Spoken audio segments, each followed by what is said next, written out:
And obviously, this has been such a kind of long in the works passion project for you. What was it about Enzo Ferrari that continued to be kind of so compelling to you, even as it took so many years to kind of eventually for this project to come? It's actually, I probably could have made the film. The same story might have occurred with other people altogether, and I'd have made that film too. Yeah. So it's really that deep dive behind the inscrutable, iconic image of Enzo into the tempestuous private life and the heightened drama, what was going on with these people at that moment in time. And because it felt like a story, but not a story made of fictional characters, but it had the stuff of real life about it. What I mean is that he had another family that his wife didn't know about, but the rest of Modena probably did for 12 years. He has an illegitimate son who's yearning for his father. Dino had died a year earlier. He's in a state of grief. So is Lara. Their marriage is coming apart. She owns half the factory, but the fact is being stalked by insolvency. And this is when she finds out about the other family, everything, and the wonderful contradictory nature of Enzo as the precision of an engineer in one part of it, in the professional part of his life, and in the personal part of his life, his libidinous, chaotic navigation, seemingly, and those characters and the way all of the conflicts then posed all collide in this one period, and then who they are and the what separates them does not resolve. Yeah. And that's the way life works. Yeah. Things don't resolve, and so it had overall. It's just every time I would put it down and then pick it up again years later and say, am I still committed to doing this thing? I'd pick it up, and the life was just so real and witty, and the wit and the kind of dark humor of it would re-engage me all over again. Yeah, was your vision of the film quite consistent throughout? Do you think if you had made it 10 or 15 years ago, other than obvious things like the casting, do you think it would have been different in any way, the version that of 10, 15 years ago compared to the version that we eventually have? I know the only difference between now and making it, say, 10 or 15 years ago is that some of the revisions I did from about 2016 to 2019 had the acknowledgement of Piero as the culmination of the film. He does two things.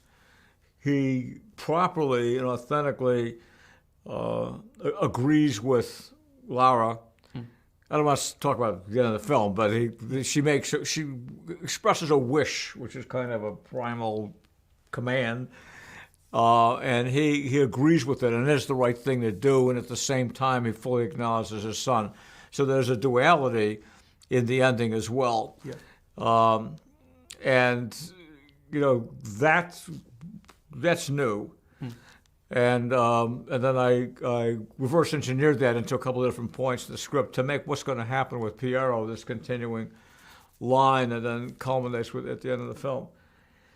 Other than that, it'd be the same. I made it 15 years ago, or I made it now. I may be better at doing this than I was 15 years ago. I don't know.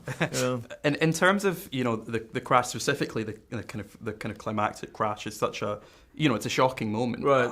How much kind of consideration goes into putting together a scene like that in terms of, I guess, portraying it in a way which is shocking but also authentic and kind of well, real? There's two things. First, I have to say, well, first of all, what really happened? And I always go there. Sometimes I find out what really happened, I reject it. Usually what really happens, or the way people really are, is very, very impressive and is better than stuff people make up. Yeah. Okay? It certainly is more irregular and real feeling.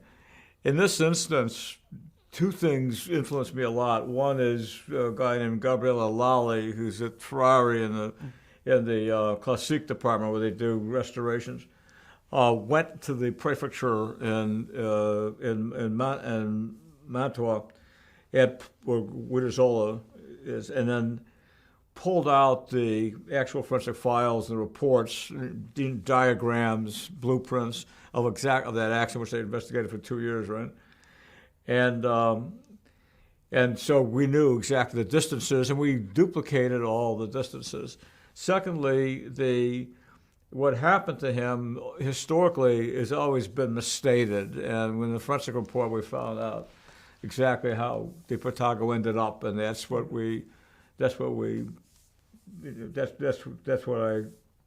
how I staged it and duplicated it.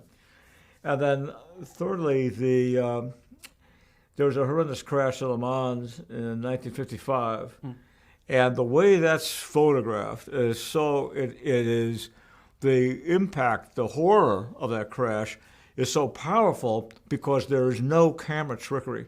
It's just some newsreel camera that had been pointed down the road, and it just pans this flaming Mercedes as it moves through the people. And in its ordinariness of how it was shot, the content has the fully meaningful. Yeah. Okay, and it's a horror, and it's also real. Yeah. So completely authentic. And so I wanted that. I want to shoot this exactly the same way. Yeah. Which is just to let it, the meaningfulness is in the frame. There's no trickery. There's not a lot of fast cutting. There's not a lot of nifty camera angles or any of that. And in that indexical sense, it's actually, I think it's dramatically more powerful.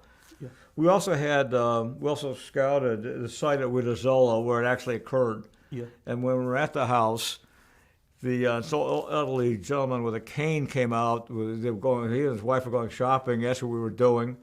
And it was his house. And we told him, this is the site, where the crash happened, and DePortago was killed, along with 11 other people. And he said, I know, I was there.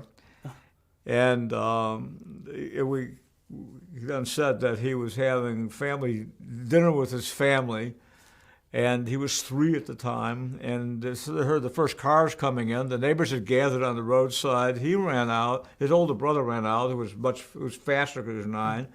His brother got to the edge of the road. He was a 3-year-old toddler. He got about halfway the road when the crash happened, and his brother's one of the ones who got killed. And so that had me create the scenes with a family and a 3-year-old kid who runs out and all that.